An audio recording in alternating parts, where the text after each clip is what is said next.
আমরা সবাই জানি পানি ছাড়া জীবন বাঁচে না, কিন্তু কখনো ভেবে দেখেছেন কি যে পানির উৎস শত বছর ধরে পরিত্যক্ত, সেখানে কি থাকতে পারে?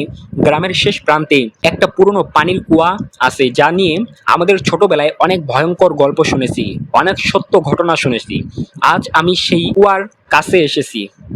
কুয়াটা অনেক গভীর, টর্চের আলো কুয়ার তলদেশে পর্যন্ত পৌঁছাচ্ছে না। কিন্তু অদ্ভুত ব্যাপার কি জানেন, এই কুয়াটা বহু বছর ধরে শুকিয়ে যাওয়ার কথা, কিন্তু প্রতি রাতে এখান থেকে পানি পড়ার শব্দ শোনা যায়। গ্রামবাসী বলে ওটা বৃষ্টির শব্দ নয়, ওটা নাকি জিনের আড্ডার শব্দ। আমি যখন কুয়ার কিনারে দাঁড়ালাম, আমার শরীরটা ঝিমঝিম করে উঠল। আমার হাতের টর্চটা হঠাৎ করে নিভে গেল। অন্ধকারে কুয়োর ভেতর থেকে যেন কেউ আমার নাম ধরে ডাকলো, স্পষ্ট একদম আমার কানের কাছে। আমি পালানোর চেষ্টা করলাম, কিন্তু মনে হলো কেউ আমার পা আটকে রেখেছে।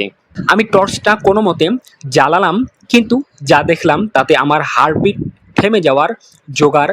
কুয়ার দেয়ালের ভেতর থেকে মানুষের হাতের মতো কিছু একটা বেরিয়ে আসছে, যা ধুলো আর কাদার সাথে মিশেছিল। তারা কি আমার থেকে কিছু চাইছে, নাকি আমি ভুল করে তাদের শান্তিতে ব্যাঘাত ঘটিয়েছি? আজকের রাতের অভিজ্ঞতা আমি কোনোদিন ভুলবো না। আমি যখন কুয়ো থেকে দূরে চলে আসছি, পেছন থেকে মনে হলো একটা কেউ দীর্ঘশ্বাস ছাড়ছে। এই কুয়ার রহস্য কি? কেন এখানে আজও পানি পড়ার শব্দ শোনা যায়? পরের পর্বে আমি একজন স্থানীয় মুরব্বীর সাথে কথা বলবো ইনশাআল্লাহ, যিনি এই কুয়োর ভয়ঙ্কর ইতিহাস জানেন। সাথেই থাকুন।